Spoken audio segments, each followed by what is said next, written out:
Welcome to another video. Today we're playing in the Anti-Spell Festival, and goal here today, play a deck, budget deck, only one you are in the deck list, and we're going to show that this deck can compete against the top tier decks in this festival. So what's top tier? I've seen Adamantimators, I've seen Brigade, very high power decks that are really not hit by this ban list. So we're playing Paleozoics, and we got a list that's mainly SRs and Ns and R cards, and we're going to activate some Paleozoics here. So Paleozoics you've probably seen before. When you activate a trap while they're in your graveyard, they special summon themselves as a monster. They're a bit finicky. So one of the Paleozoics I'm playing, Morella, you can send a trap from your deck to the graveyard. So that lets you send a Paleozoic directly to your graveyard. So we see we activated that on opponent's set 2 board. Sent a random Paleozoic to our graveyard here. And another card that's core to this deck is Trap Trick.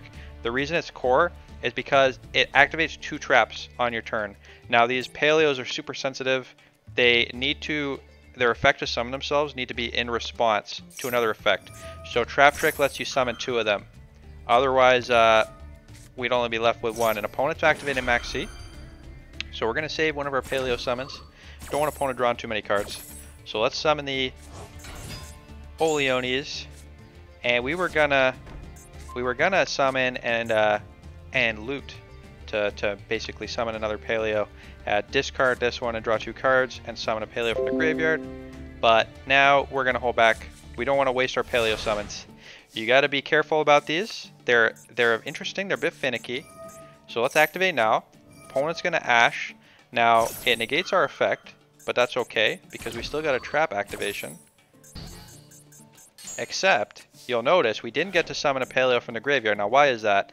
Well, because they need to, the effect of our Paleos cannot be responded to. If someone responds with an Ash Blossom or a Negate or any effect, it blocks the chain and you can't activate the effect of these. They have to activate in response to your trap effect. So super finicky. So you got to be careful with them. Let's see what opponents got. And the real reason we did that was because we needed a face-up monster to flip face down with our Canadia. Now Canadia flip it face down. Activate the effect in the graveyard of the Morella.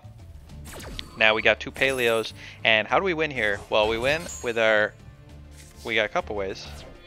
Now we're actually going to use our SR Paleo Opabenia, and that's going to let us search for Paleo Trap, and it also lets us activate Paleo Traps from our hand. So this one's pretty key, but the one UR we're playing, you'll see later. I won't spoil it. I'll have the full deck list at the end of the video if you want to check out the budget list. But for now, let's see. Let's see what opponent's up to. Their face-up card is not something I've seen before when we flipped the face up briefly, but it looks like they're playing Adamantimators. We're going to play Compulsory, very cheap interaction. Bounce a card to hand, basically kills extra deck monsters, but also if you bounce someone's normal summon, they can't activate ignition effects. Get another Paleo. Opponent banishing to special summon a Block Dragon, and because of Opabenia, we can activate our Paleo Traps from hands, which means we can activate our Dynamysis. That lets us banish a card from the field by discarding a card. We can banish this Block Dragon, stop it from special summoning more monsters from the deck, and opponent is done conceding. Adamantimators, probably thought of as tier 1, losing to Paleo budget. Alright, let's go on to the next game. Alright, on to game number 2 here with our budget Paleos, and of course we're running the Frog package. This is our 1 UR. Let's see if we can get online. Swap Frog, normal summon. Gonna send a Ronin Toad into the graveyard. And its effect, return itself to the hand, keep it safe. We can summon it next turn. Get the other Frog piece in the graveyard. Good to go. 3 set cards here.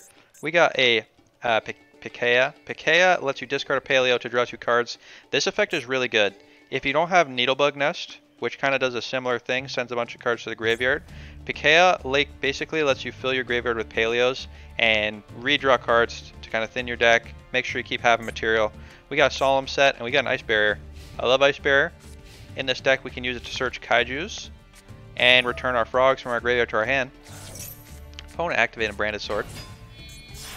Special summoning a Tiger Mortar. Now we're going to let this happen. We could Solemn any of these monsters, but what I like to do is negate either the Zeus summon or the Dryden summon, because those are the valuable monsters that they only have 1 of. Let's activate Pikea, and the reason we're doing this is the opponent's gone to battle. We want our trap activations if we do activate them, to summon Paleos from the graveyard. So we're going to do that here. Opponent is summoning a Zeus. We're going to negate that summon. Do not want Zeus around. Negate the Zeus. And again, pay attention. These Paleos are finicky. Because this is a counter trap, these trap effects can't respond to it. So we can't summon our Paleos from counter trap Solemn Warning. Gotta keep that in mind. Very finicky. Now let's special summon, or normal summon, our Swap Frog. Send the other Swap Frog to the graveyard. And now we can summon a Toad. Opponent gonna max C. Alright, we give him 2 cards, but we get a Toad. So I think that's worth it.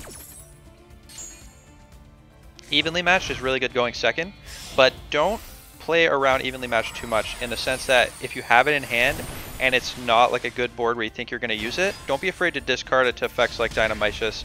So what we're going to do here, we're going to set the Dynamicious and the Canadia, and our idea is that we're going to banish something, discard evenly matched. Evenly matched is really good if your opponent has a lot of stuff, but if you're winning, don't like try and use the evenly matched. Like it's a bit of a losing battle. You got to be in a losing position to use evenly first. Opponent is going to activate to negate our Toad effect. We were going to let it happen, but then opponent activated a Maxi, and we're going to try and summon Paleo. So let's negate the Maxi. Toad is great in this deck because his effect, when he goes to the graveyard, lets you send a water from your graveyard to your hand. Toad can send himself back to the extra deck, and you can summon him again next turn. So we negated that Maxi, we summon a Swap Frog, we summon a Paleo. Toad is going to send himself back to the extra deck. So if we get 2 level 2s, we can summon him again. And Canadia doing a ton of work here. Flipping this Rescue Cat face down. Can't activate its ignition effect. And we get a Paleo back on the field. So opponent's got a set Rescue Cat and not much going on. We still got Ice Barrier and another Paleozoic Dynamicious. Opponent special summoning a Karis. We're going to banish the Karis before it can activate its effect. Get a Canadia on the field. And opponent is done. That's Tri-Brigade out of here. Alright, now you can see the Paleos are powerful. Alright, let's go on to the next game.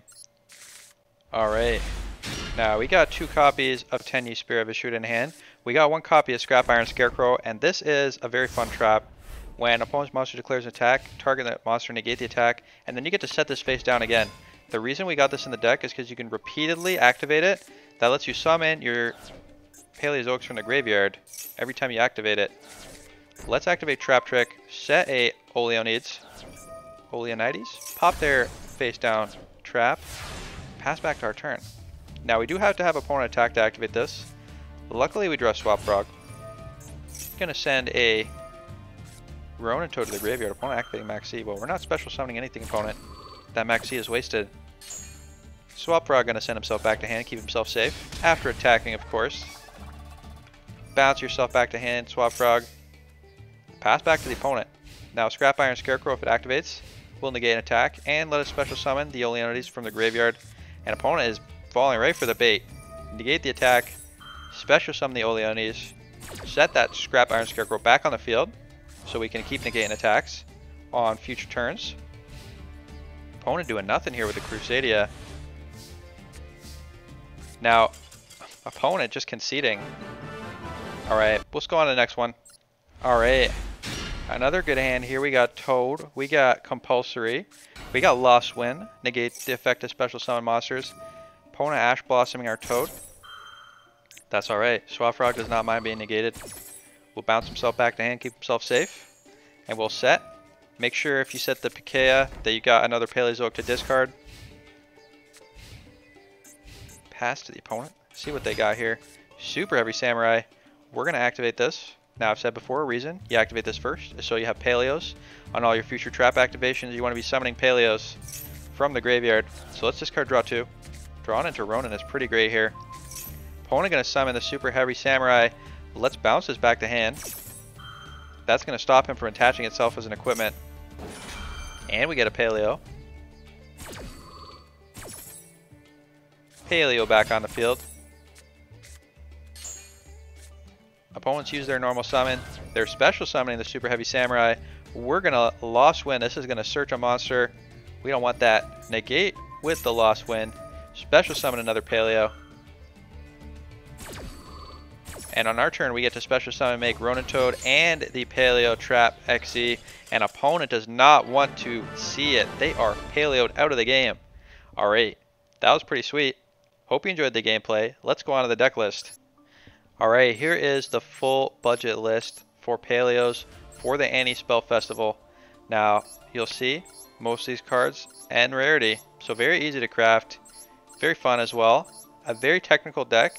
So if you're enjoying the sort of gameplay you see here, this is an easy budget deck to set up, and it'll reward you for practicing with it, because you know, once you get the paleo effects working right, you're gonna be pretty happy with the results. So we got 2 paleos in the extra deck. I never ended up making this one. I think this one is a little bit harder to summon because it needs 3 materials, but if you're once per turn, if a trap is sent from your spell and trap zone to the graveyard, you can excavate the top card of your deck, and if it's a trap, add it to your hand. So this is like a draw engine. Once per turn, if it has a trap as a material, you can detach, target a card on the field, destroy it. So a quick effect popping. Pretty cool effect if you can get this out. And then the Opabinia, this one's great. Lets you activate your traps from hand. Turn all the other traps into hand traps. Is pretty sweet. Got pretty chunky defense points. And it lets you search for paleo traps. So you're going to be set up on your turn. Although it does take a while to set all these up. You do need to use trap materials to activate these effects, which means you're not going to be doing it turn 1. So you got to be setting, activating, summoning your paleos, and then doing your plays in your opponent's turn. Alright, also in the extra deck, we do have a single copy of Zeus, although I did not show this in any of the videos. If you have Zeus, because you know he's pretty good in any deck with XCs, definitely slap him in the extra deck here. Get an attack in, summon a Zeus, always good time. Most of these XCs are just filler, although you might want to be aware that Herald of Pure Light can detach a material to send a card from your graveyard and add to your hand. So you can, it's got to be a monster, target monster in your graveyard. So you can just get back Swap Frog, Ronin Toad in, maybe you have a Shuda, or maybe even a Kaiju if that's in your graveyard. Because we got Tenyi, we got Monk of the Tenyi, we got Nightmare Phoenix, we got Shaman of Tenyi, we got Berserker of Tenyi, but you don't need to be making these. These are just filler, basically. Make sure you have a full fleshed out extra deck. Now, I'm going to go through, make sure I show every card here. We got evenly matched, definitely a 3 of in this festival. So good going second. If your opponent sets 30 cards face down, you break their board with 1 card. So that's sweet. I had a lot of fun playing this deck. Let me know what you think in the comments, if there's any budget inclusions I've missed here. And I hope you enjoy the festival, and I'll see you next time. Have a good night.